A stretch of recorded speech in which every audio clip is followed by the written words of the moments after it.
কথা বলেন, জিনা ব্যভিচার আছে না নাই? কিয়ামতের আলামত কেমনে একটু শুনেন মনোযোগ দিয়ে। শুধু নারী পুরুষ মেলামেশা করলে, একসাথে গোপনে গোপনে মেলামেশা করলে থাকলে শুধু জিনা ব্যভিচার হয় না, একটা পুরুষ আর একটা নারীর চোখ দিয়া জিনা হয়, একটা পুরুষ আর একটা নারীর কান দিয়া জিনা হয়, একটা পুরুষ আর একটা নারীর মুখ দিয়া জিনা হয়, একটা পুরুষ আর একটা নারীর হাত দিয়া জিনা হয়, একটা পুরুষ আর একটা নারীর পাও দিয়া জিনা হয়। বলে হুজুর কেমনে জিনা হয় একটু বলেন না। আল্লাহর নবী রাহমাতুল লিল আলামিন নবী বলেন, কোন পুরুষ মানুষ যদি কোন গায়রে মাহরাম মহিলার দিকে তার চোখ দিয়া বদনজরে তাকায়, তার চোখ দিয়া তাকায়, তাহলে তার চোখের জিনা হবে।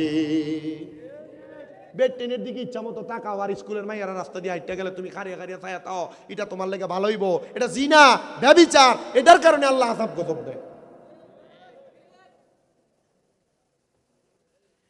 যে যুবকেরা মহিলাদের সাথে অথবা মেয়েদের সাথে মোবাইলে কথা বলেন, আপনারা রং নাম্বার পাইলে মিস কল মারেন, মেসেঞ্জারে কোনো ফেক আইডি পাইলে ওই মাইয়াটারে হাই আর হ্যালো লেখেন, আছে না নাই?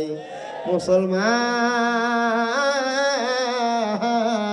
মনে রাখবারে মুসলমান ইমানদারেরা, যদি তুমি মুসলমান দাবি করো, জিনা ব্যভিচার থেকে বাঁচতে চাও, কোন মেয়ের সাথে গায়রে মাহরাম মহিলার সাথে কথা বলা, তোমার কান দিয়া যেমন মহিলার গলার আওয়াজ শুনলে তোমার গুনাহ হবে, তোমার মুখ দিয়া ওই গায়রে মাহরাম মহিলার সঙ্গে কথা বললে তোমার মুখের জিনা হবে।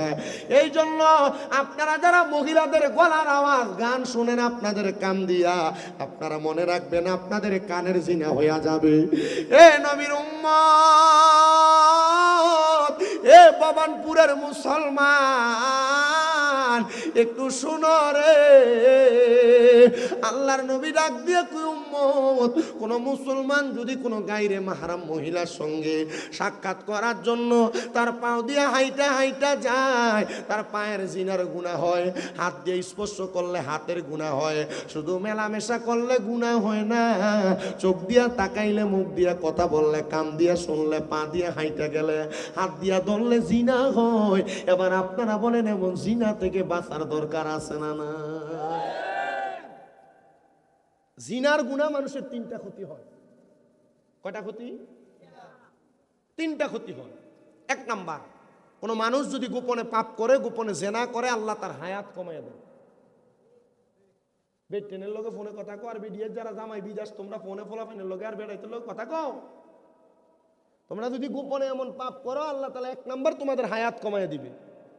কি কমায় দিবে? দুই নাম্বার, জেনার গুনাহ মানুষের চেহারা নূর কমায় দেয়। গোপন পাপ মানুষের চেহারার কি কমায় দেয়? নূর কমায় দেয়। তিন নাম্বার, রিজিক কমায় দেয়, অভাব অনটন আসে জিনার কারণে। এটা মানুষের মৌলিক ক্ষতি। পারিপার্শ্বিক আরো অনেক ক্ষতি আছে, সামাজিক, দেশের ক্ষতি, রাজনৈতিক ক্ষতি, সব ক্ষতি আছে। কিন্তু এই পারিপার্শ্বিক নিজের ক্ষতি যেটা, তিনটা ক্ষতি। এক নাম্বার চেহারার উজ্জ্বলতা কম, দুই নাম্বার হায়াত কম, তিন নাম্বার রিজিক কম, অভাব অনটন চলে আসবে।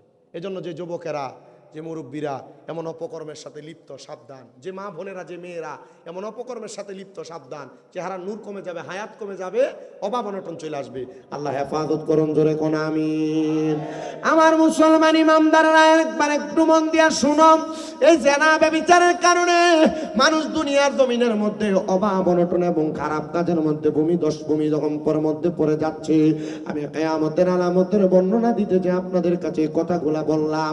হযরত আব্দুল্লাহ ইবনে আব্বাস রাদিয়াল্লাহু তাআলা আনহু বলে, নবীকে প্রশ্ন করলাম, ইয়া রাসূলুল্লাহ, নবী, যদি পাহাড়গুলা উড়ে যায়, যদি আসমানের তারকাগুলা নিচের দিকে পড়ে, মানুষগুলা দৌড়াদৌড়ি করে, তখন কি ইমানদার বান্দারা দুনিয়াতে থাকবে না?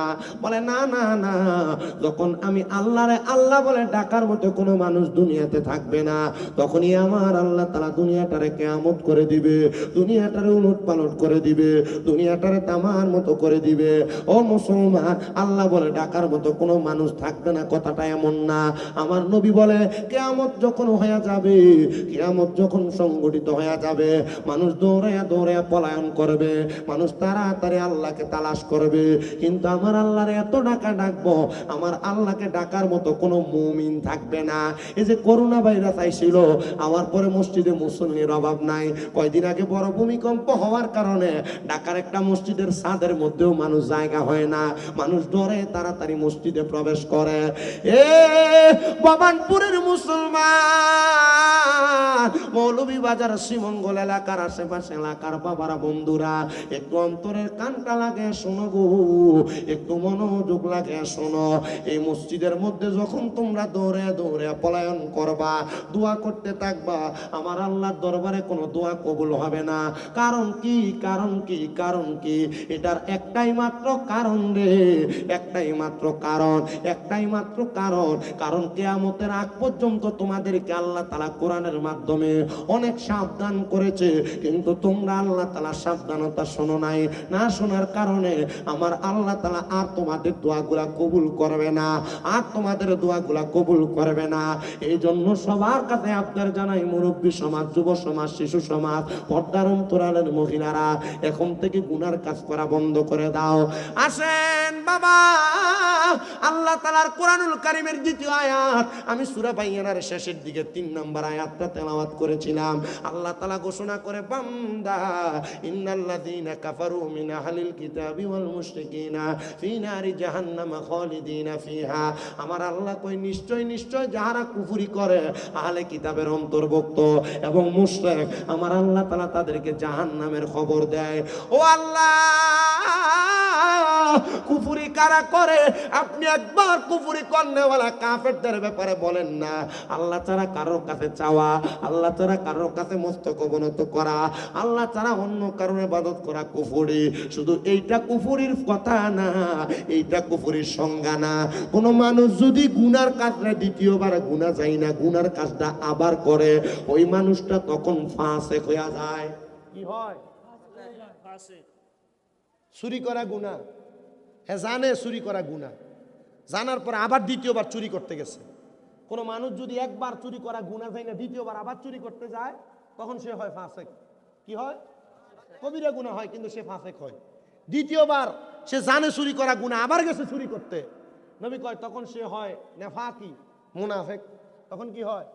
তার ভিতরে নেফাকি আসে, তখন সে হয় মুনাফিক। 3 নাম্বার, তখন সে তৃতীয়বার গুনাহ যায় না, আবার গুনার কাজ করে, তখন সে করে কুফরি, তখন সে হয় কাফের। কি হয়? কাফের হয়। এজন্য রাহমাতুল লিল আলামিন নবী বলেন, 3 সময় 3 ব্যক্তির ঈমান থাকে না। কয় সময়? কথা কয় না। কয় সময়? 1 নাম্বার, যখন কোনো চোর চুরি করে তখন তার ঈমান থাকে না। যতক্ষণ না কালেমা পড়ে ততক্ষণ তার ঈমান ফিরে আসে না। আপনারা যারা রাস্তা দিয়ে হাঁটার সময় দোকানদারের কাছ থেকে এভাবে সেভাবে মানুষকে মিথ্যা বলে ধোঁকা দিয়া মানুষের কাছ থেকে চুরি করে মাল নিয়ে যান, মনে রাখবেন ঈমান থাকবে না। ঈমান। 2 নাম্বার, কোন জিনাখোর যখন জিনা করে তখন তার ঈমান থাকে না। 3 নাম্বার, যখন কোনো নেশাখোর নেশা করে তখন তার ঈমান থাকে না। এই জন্য সবার কাছে আপনারা জানাই, আপনারা যা করেন আর না করেন রে বাবারা মুসলমানেরা, আপনারা এই 3টা কাজ থেকে বেঁচে থাকার চেষ্টা করবেন। আপনারা বলেন, বেঁচে থাকলে আমাদেরকে নিয়ামত প্রদান করবে একজন, তিনি কি? এ ভবানপুরের মুসলমান ইমানদার শুনো রে, এই জন্য আমার আল্লাহ তাআলার দরবার থেকে আমার আল্লাহ তাআলা জানায় দেয়, যারা কুফরি করে এবং যারা আহলে কিতাব শুধু বলে কোরআনে আছে কিনা, হাদিস মানে না, ইজমা কিয়াস উলামায়ে কেরামের মত মানে না, যারা আহলে কিতাবের অন্তর্ভুক্ত, যারা আল্লাহ ছাড়া অন্য কাউকে মানতে চায় না, আল্লাহর কোন রাসূলের কিতাব মানতে চায় না, আমার নবী কয় এরাও জাহান্নামী। ও নবী, আর কারা জাহান্নামী? আমার নবী কয় যারা মুশরিক, যারা আল্লাহর সঙ্গে শিরিক করে, আল্লাহ ছাড়া কাউকে খোদা মানে। এখন বলেন হুজুর, আল্লাহ ছাড়া কাউকে খোদা মানে কারা? আমি কোনো ধর্ম অবমাননা করে কথাটা বলতেছি না। আপনি দেখবেন যারা সনাতন ধর্মাবলম্বী এরা বিভিন্ন মূর্তির পূজা করে, এটা তাদের ধর্মের কাজ, কিন্তু মুসলমান দাবি করার পরে কোনো মুসলমান যেন আল্লাহ ছাড়া কোনো মূর্তির পূজা, গাছের পূজা, মাছের পূজা, কোনো সূর্যের পূজা, আগুনের পূজা না করে, এটা ইসলাম ধর্ম সাপোর্ট করে না, এটা কুফরি, এটা শিরিকি, এটা মুশরিক হয়ে যাবেন। এই জন্য অনেক মুসলমানের সন্তানরা পূজা আগমন করলে এরা কত সুন্দর শারদীয় দুর্গা উৎসবে যায়, লক্ষ্মী পূজাতে যায়, পূজার ভিতরে যায় আবার পূজার কত সুন্দর প্রসাদ খায়, কথা কন্যা আছে না না? যে মৌলবী সাবরা আমরা সুন্নি জামাত যারা, আমরা নবীর মুহাব্বতে সালাম দিলে বেদাত বেদাত বলতাম, কয়দিন আগে দেখা গেছে এই মৌলভী সাবরাই পূজা মন্দিরের ভিতরে যাইয়া মন্দিরে কীর্তন কইছে, দেখছেন না আপনারা?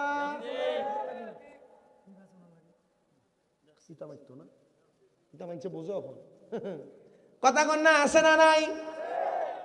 যারা আমরা কইতো আমরা নবীজির উপর আল্লাহুম্মা সাল্লি আলা দুরূদ শরীফ পড়লে এটা বেদাত, এরা দেখা গেছে এরা মন্দিরের ভিতরে যায় কত সুন্দর কীর্তন কইছি। যারা আমরারে কইতো ওয়াজ মাহফিলের ভিতরে সিন্নি করলে ইটা খাইলে বেদাত হয়, এরা মন্দিরের ভিতরে যায় কত সুন্দর পূজা মণ্ডপের ভিতরে যায় এরা প্রসাদ খাইছে। ও আমরা ওয়াজ মাহফিল জিদের ভিতরে সূরা ফাতিহা সূরা ইখলাস সূরা ফু দেওয়া হয়, ইটা খাওন তুমি আমরা বেদাত কর, মন্দিরের প্রসাদ খাওন তোমার কাছে বলে মিডা লাগে, শয়তানের দল কোনখানকার।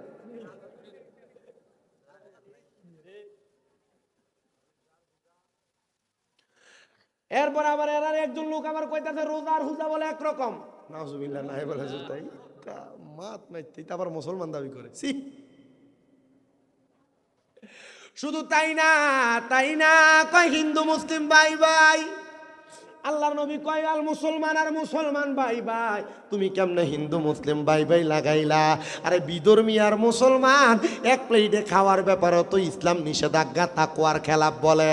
তার মানে বোঝা যায় যারা উপর দিয়া দুধের লেভেল লাগায় ভিতর দিয়া মদ বেছে, ইসলামের নাম দিয়া যারা পূজা মণ্ডপের ভিতরে যায় মন্দিরে পূজা লাগায়, তারা মন্দিরের ভিতরে যায় প্রসাদ খায়, এরা মুসলমান দাবি করতে পারে নামের মুসলমান, এরা কখনো কামের মুসলমান না। কথা কন্যা ঠিক কিনা?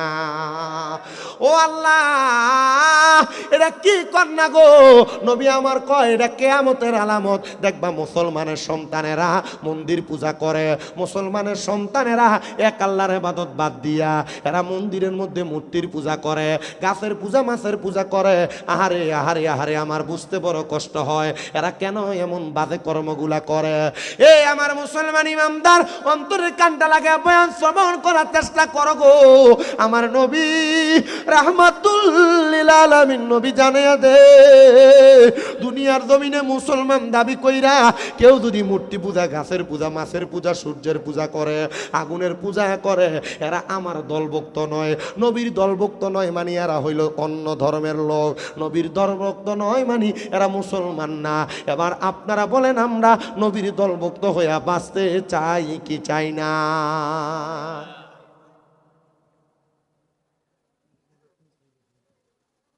এবার আসেন আল্লাহর নবীর একটা হাদিস। ও এমন কাজ যারা করে, কুফরি যারা করে, মুশরিক যারা, শিরিক যারা করে, এদেরকে আমার আল্লাহ তাআলা কঠিন শাস্তি কি দিবেন? কয় ফি নারি জাহান্নামা খালিদিনা ফিহা, এদেরকে আমার আল্লাহ তাআলা জাহান্নামী বানাইবো, একদিন জাহান্নামের মধ্যে রাখবে না। আমার আল্লাহ তাআলা এদেরকে চিরস্থায়ী জাহান্নামী বানায় কবরের ভিতরে নিয়ে আসে, কবরে নিয়ে শাস্তি দিব। ও আল্লাহ তারা কারা? আমার আল্লাহ কয় উলাইকা হুম শাররুল বারিয়া, এরা হইল দুনিয়ার সবচাইতে নিকৃষ্ট মানুষ, এরা হইল দুনিয়ার সবচাইতে বাজে মানুষ।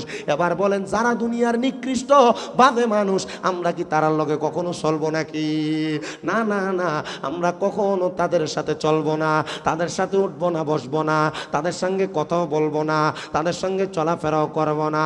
সাহাবায়ে কেরাম বলে নবী আরো কিছু কিয়ামতের আলামতের কথা আপনি বলে দেন না।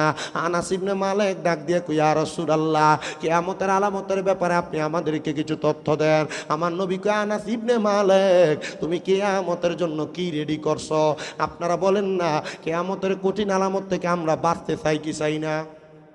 আচ্ছা কোন এলাকায় যদি নদী ভাঙন হয়, নদী ভাঙন হইলে ওই নদী ভাঙন থেকে বাঁচার জন্য মানুষ আগে আগে একটা নৌকা রেডি রাখে। কথা বলেন অতি ঝড় বৃষ্টি হবে মানুষ আগে আগে ঘর ঠিক করে। আপনারা আমি বললাম কিয়ামতের আলামত থেকে বাঁচতে চান কিনা, আপনি বললেন বাঁচতে চান। আমি আপনার প্রশ্ন করলাম আপনি কিয়ামতের আলামত থেকে বাঁচার জন্য আপনি কি রেডি করছেন? উত্তর আছে নামাজ নাই, রোজা নাই, হজ নাই, জাকাত নাই, দান নাই, সদকা নাই, মহিলাদের পর্দা নাই, স্বামীর খেদমত নাই, সুন্দরভাবে চলাফেরা নাই, এ বলে কিয়ামত থেকে বাঁচবো। সর্বপ্রথম আল্লাহ তাআলা কিয়ামতে যে উড়াইয়া বর ফুটবলের মতো লড়াইবো আর বাতাসে উড়াইবো, এটি নিয়ে উড়াইবো। কথা কোন ঠিক না বেঠি? মুসলমানের ফুট মুসলমান দাবি করে নামাজের কাছে দিয়ে না। হযরত আনাস ইবনে মালিক রাদিয়াল্লাহু তাআলা আনহু আমার নবীরে প্রশ্ন করি ইয়া রাসূলুল্লাহ নবী আপনি বলেন কিয়ামত কখন হবে? আমার নবী কয় আনাস ইবনে মালিক, তুমি কিয়ামতের জন্য কি রেডি করছো? আনাস ইবনে মালিক ডাক দিয়া কই, ইয়া রাসূলুল্লাহ, আল্লাহ এবং তার রাসূলের ভালোবাসা ছাড়া আমার কাছে আর কোনো কিছু নাই। আমার নবী কয়, আনাস ইবনে মালিক, তুমি যদি দুনিয়ার জমিনের মধ্যে আল্লাহ এবং তার রাসূলের ভালোবাসা অন্তরে নিয়া যদি তোমার ইন্তেকালের আগ পর্যন্ত কাটাইতে পারো, আর তার পূর্ব মুহূর্তে যদি কিয়ামত হইয়া যায়, তাহলে তুমি আনাস ইবনে মালিক নাজাত পায়া যাইবা। ইয়া রাসূলুল্লাহ, কেমনে বুঝবো গো? আপনি বলেন না কিয়ামত হইয়া যাবে, কিয়ামতের কিছু আলামত দেখা যায়। আমার নবী কয়, এক নাম্বার সোনরে মুসলমান ইমানদারের দলেরা, এক নাম্বার আইয়ার ফালে ইলমু ওয়া ইয়াকসুরা জাহালু, এলেম উঠে যাবে, মূর্খতা বেড়ে যাবে। এখানে অনেক মানুষ আপনারা বসেছেন, আমি জানি না কয়জন কোরআন পড়তে পারেন, কয়জন আল্লাহর কোরআনের অর্থ জানেন, কয়জন আল্লাহর কোরআনটারে বুঝা বুঝা পড়েন। বলে হুজুর না না না, আমরা পড়ি না, আমরা পড়তেও জানি না। আল্লাহর নবী কয়, আইয়ার ফালে ইলমু ওয়া ইয়াকসুরা জাহালু, এলেম উঠে যাবে, আমার আল্লাহ তাআলা এলেম উঠে নিয়ে মূর্খতা বাড়াইয়া দিবে। তখনই মনে করবা কিয়ামতের আলামত হইয়া যাবে। আপনারা তাকে দেখেন রে, বড় বড় আলেম গুলারে আমার আল্লাহ তাআলা দুনিয়া থেকে নিয়ে গেছে। বড় বড় আলেম উলামারে নেওয়ার কারণে এলেমের ধাস, এলেমের পাওয়ারটা কমে যাচ্ছে। যেমন ভাবে আপনাদের অত্র অঞ্চলের মধ্যে আল্লামা সাহেব কেবলা ফুলতুরি রহমতুল্লাহ আলাইহি বিদায় হয়ে চলে গেছেন। ওনাদের মতো এলেমওয়ালা, ওনাদের মতো ভারী একজন মানুষ আর খুঁজা পাওয়া যাবে কিনা আমার সন্দেহ হয়। বড় বড় ওলামায়ে কেরাম দুনিয়া থেকে বিদায় হয়ে চলে যায়। কিছুদিন আগে আমাদের কুমিল্লা কচুয়া চাঁদপুরের একজন আলেমও দুনিয়া থেকে বিদায় হয়ে গেছে। এমন বড় বড় ওলামায়ে কেরাম, আমার উস্তাদ আল্লামা হযরতে আব্দুল মতিন রহমতুল্লাহ আলাইহি কুমিল্লা আলিয়া মাদ্রাসার যিনি অধ্যক্ষ ছিলেন, উনিও দুনিয়া থেকে বিদায় হয়ে গেছেন। এমন অনেক জবরদস্ত বড় বড় আলেমদেরকে আল্লাহ উঠিয়ে নিতেছেন। এলেম আল্লাহ কোরআনুল কারীম ডাইরেক্ট উঠিয়ে নিবেন না, আমার আল্লাহ তাআলা আলেমদের বিদায়ের মাধ্যমে এলেম উঠিয়ে নিবেন। এবং এমন অবস্থা দেখবেন কিয়ামতের পূর্ব মুহূর্তে কোরআনের অক্ষরগুলা খুঁজে পাওয়া যাবে না। কোরআন খুইলা দেখবেন পুরা কোরআন সাদা দেখা যায়, অক্ষরগুলা কোরআনুল কারীমের মধ্যে নাই। তখনই বুঝবেন কিয়ামত হয়ে যাবে। ও মুসলমান, এটার জন্য তোমরা দায়ী গো। এমন অনেক যুবকের এখানে দাঁড়ায় আছে, এক বছরের মধ্যে কয়দিন কোরআন পড়ছে বলতে পারবে না, সর্বশেষ কয়দিন কোরআন শরীফ ধইরা দেখছে বলতে পারবে না। ও যুবক, তুমি কেমনে মুসলমান দাবি করো? ও মুরব্বী, সর্বশেষ কোন দিন কোরআন শরীফ দইরা খুইলা দেখছেন? আপনি নিজেও বলতে পারবেন না। অনেক মা বোনেরা পর্দার অন্তরালে গত রমজানে যে কোরআন শরীফটারে গিলাপ বাইন্দা রাখছে, এখনো পর্যন্ত কোরআন শরীফটা খুইলেও দেখে নাই। হঠাৎ করে কোরআনটা খুইলা দেখবা গো মা, কোরআনের অক্ষরগুলা লুকিয়ে গেছে। আমার আল্লাহ তাআলা এই কোরআনের হরফগুলা, অক্ষরগুলা লুকিয়ে নিয়ে তোমাদেরকে কিয়ামতের সিগন্যাল দিবে। তখন দোয়া করতে পারবা, তওবা করতে পারবা, মাপ চাইতে পারবা। আমার আল্লাহ মাফ করবে না, মাফ করবে না। এবার আপনারা বলেন মুসলমান, কিয়ামতের কঠিন আলামত থেকে বাঁচার জন্য, আল্লাহ তাআলার কাছে আমাদেরকে সাবধানতা অবলম্বন করানোর জন্য, আল্লাহর কাছে প্রস্তুত করে আল্লাহর কাছে আমাদেরকে হাজির করার জন্য আমরা সবাই আল্লাহ তাআলার কোরআনের সাথে সম্পর্ক লাগানোর দরকার আছে না নাই? রাজি আছো কারা কারা? আল্লাহরে দেখায়া দাও, আল্লাহ কবুল করেন, বলেন আমিন। আরে 30 পারা কোরআন বাইরে মনে রাইখো তো, কোন জায়গায় কোন হরফ লেখা রাখিও খবর, আমি বুঝিলাম না গো আল্লাহ মরণের কত দিন বাকি, আমার মরণের কত দিন বাকি, আমি জানিলাম না গো আল্লাহ মরণের কত, আমার মরণের কত দিন বাকি, আমি জানিলাম না গো আল্লাহ মরণের। বাবা, মরার কথা স্মরণ করলে আপনাদের কষ্ট হয়? আল্লাহ নবী কই, কেউ যদি দৈনিক 20 বার মরার কথা স্মরণ করে, ওই দিন যদি ওই ব্যক্তি মারা যায়, তার মরণটা শহীদের মরণ হয়। মারহাবা কন্যা, একটু মোহাব্বতে আমার সাথে গান না, এই গজলটার ভিতরে, এই গানটার ভিতরে, শানটার ভিতরে কয়েকবার মরার কথা আছে, একটু মোহাব্বতে পড়েন। আমার মরণের কত দিন বাকি, আমি জানিলাম না গো আল্লাহ মরণের হঠাৎ আজরাইল আসিয়া তোমার হস্তে দিবা দড়ি, তখন আমার মনাবাই করবে লুকা চুরি, আমি বুঝিলাম না গো আল্লাহ মরণের কত দিন বাকি, আমার মরণের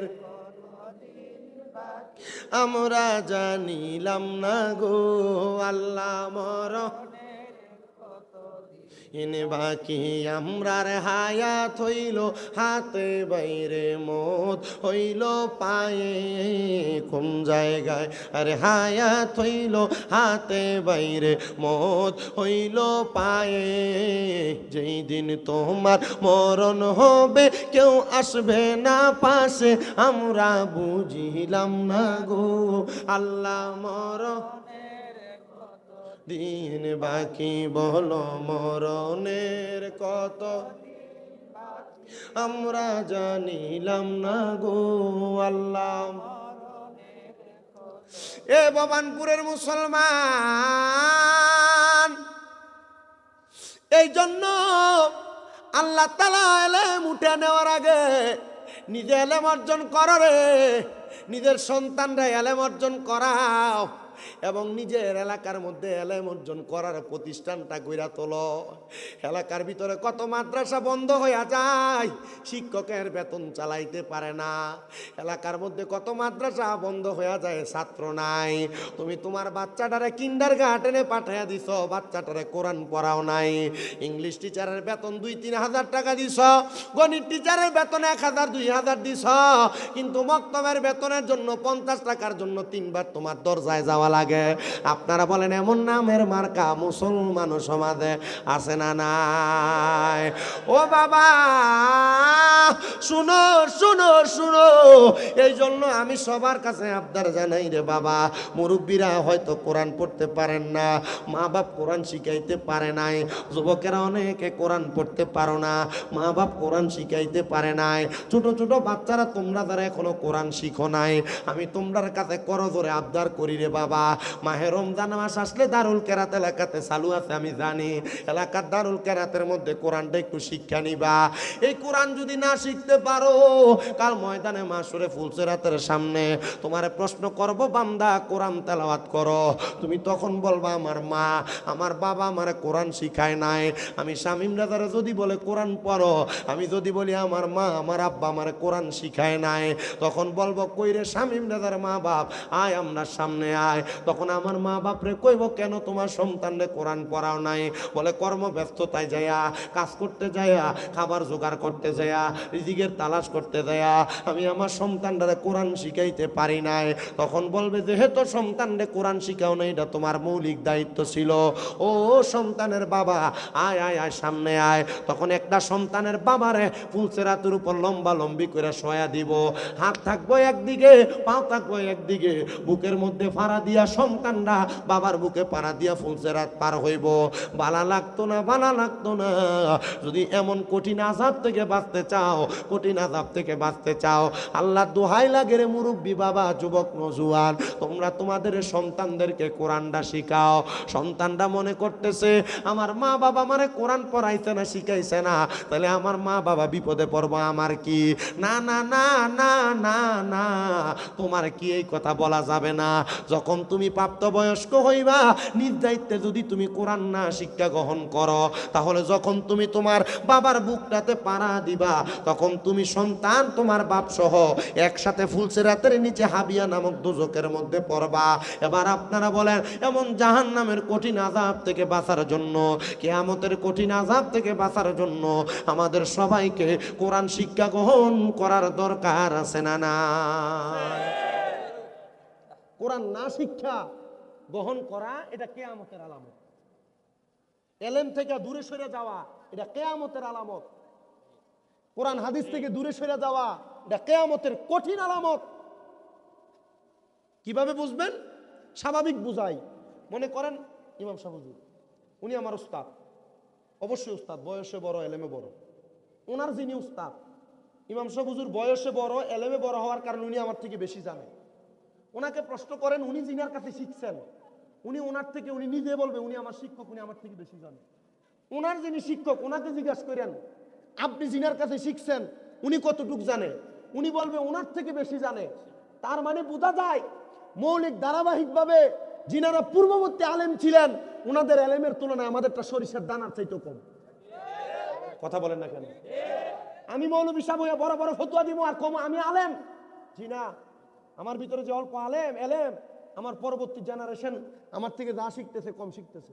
তার মানে এর ভিতরে আরো কম ঢুকবে, এর পরবর্তী যা শিখবে আরো কম শিখবে। এভাবে আল্লাহ তাআলা এলেম উঠিয়ে নেবে।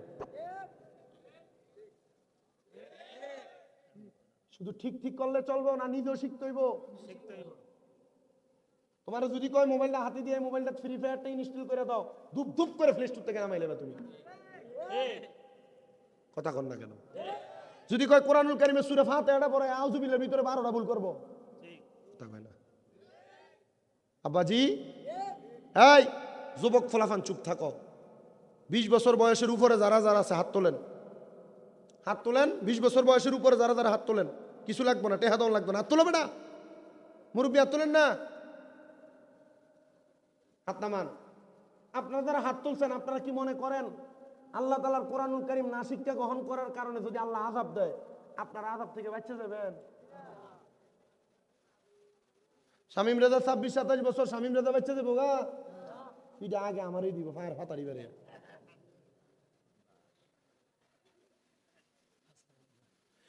এই জন্য আপনারা বলেন কোরআনুল কারীম শিক্ষা গ্রহণ করার দরকার। মা আছে কয় না? দরকার আছে না নাই? না শিক্ষা গ্রহণ করা এবং কোরআনুল কারীম শিক্ষা গ্রহণ করতে অনাগ্রহ প্রকাশ করা এটা কিয়ামতের আলামত। নবী কয় আইয়ার ফাল ইলমু ওয়া ইয়াকসুরা জাহালু, ইলম উঠে যাবে, মূর্খতা বেড়ে যাবে। এবার আপনারা বলেন এমন অবস্থা বর্তমান সমাজে আছে না নাই? আল্লাহর নবী বলে শুনো, ওয়া ইয়াকসুরা জাহালু ওয়া ইয়াকসুরা জিনা, জিনা ব্যভিচার বেড়ে যাবে। আমি যেই কথাটা প্রথম বলছিলাম হাদিস শরীফে সেই কথাটাই চলে আসছে। ওই যে দেখেন জিনা ব্যভিচার রাস্তায় রাস্তায় হয়, রাস্তায় রাস্তায় হয়। শ্রীমঙ্গলের বাজার দিয়ে হাঁটার সময় রাস্তার ভিতরে যে পরিমাণ পুরুষ দেখা যায় মার্কেটটার ভিতরে তার চাইতে আরো বেশি বেরিয়ে দেখা যায়। এখন বেড়াইতে আর বাজার করে না, বেটিনে বাজারের ভিতরে যায় বাজার করলে। কি মামু ঠিক আছে নি?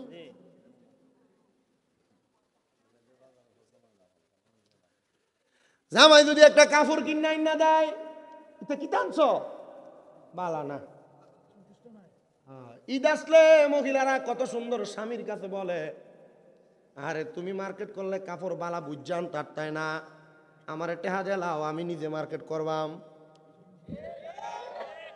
আছে না নাই?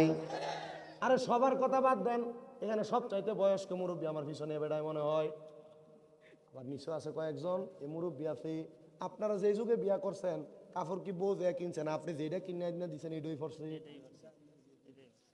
যেটা কিনে আইনা দিচ্ছে এটাই পড়ছে। কিন্তু এখন আইনা দিলে পছন্দ করে না, তো বউয়ের কথা শুই না। তোমরা যারা বউরে টাকা দিয়ে মার্কেটে পারাও বউ কিন্তু জিততে আহে না। 500 টাকার কাপড় 1000, 1100, 1200 দিয়ে কিনে অনলাইনের ভিতরে 500 টাকার মালটা সুন্দর সুন্দর জাকা নাকা দেখে এটা 2000 দিয়েও কিনে বাড়িতে আনার পরে দেখে দোয়া দেওয়ার পরে এটা ভাতলা থালি হয়ে গেছে গা। আছে না নাই? এক বেড়া এ বেটার বউর লেগে কাপড় আনবার লেগে গেছে, তো বেটার কাম হইলো চুরি করা। হ্যাঁ দোহানে গেছে চুরি করতে, চুরি করে কাপড় আইনা বউরে দিছে, নাও কাপড়টা খুব সুন্দর, এটা তোমার লেগে আনছি। বউ কইটা কি টানছ সুন্দর না? বেটা চিন্তা করলো আনলাম তো চুরি করে, ফালডা মুকো কি কর মুকোই ফালডা মুকো। হ্যাঁ আরেকবার গেছে যে দোকানতে আনছে এই দোকানতে এটা ফালডা বের লেগে ফালডায় আইনা বউরে আবার দিছে, এটাও সুন্দর না। আবার গেছে দোকানের মালিক সিসি ক্যামেরার ভিতরে এটা দেখছে, কিরে এক লোক একই রাইতে 3 বার আছে আমার দোকানের ভিতরে। তৃতীয়বারের সময় ধরছে, এই চোর কারো একে একে 3 বার এক রাইতে আমার দোকানে চুরি করতেছে, তো সাহস তো কম না। না আমি 3 বার আইছি না, আমি দেখলাম তুই 3 বার আইছ, সিসি ক্যামেরা ফুটেজ আছে। না ভাই প্রথমবার চুরি করে নিছিলাম, দ্বিতীয়বার আমার বউ পছন্দ করছে না দেখে ফালদাইবার লেগে গেছিলাম। দ্বিতীয়বারও পছন্দ করছে না, তৃতীয়বারও পাল্টানোর জন্য আসছি। আরে বউয়ের কথা হই না, এখন চুরির ধরা খাইলি। এমন বউয়ের কথা শুইনা শুইনা বিপদে পড়ছে এমন বেড়াই তো শ্রীমঙ্গল ভবানপুরে নাই। বউর কথা শুনে শুনে মা বাপরে বাদ দেয় না এমন বেড়াই তো আছে না নাই? বউর কথা শুনে শুনে মা বাপরে আলাদা ফালাইয়া অন্য বাড়িতে ভাড়া থাকে এমন বেড়াই সমাজে আছে না নাই?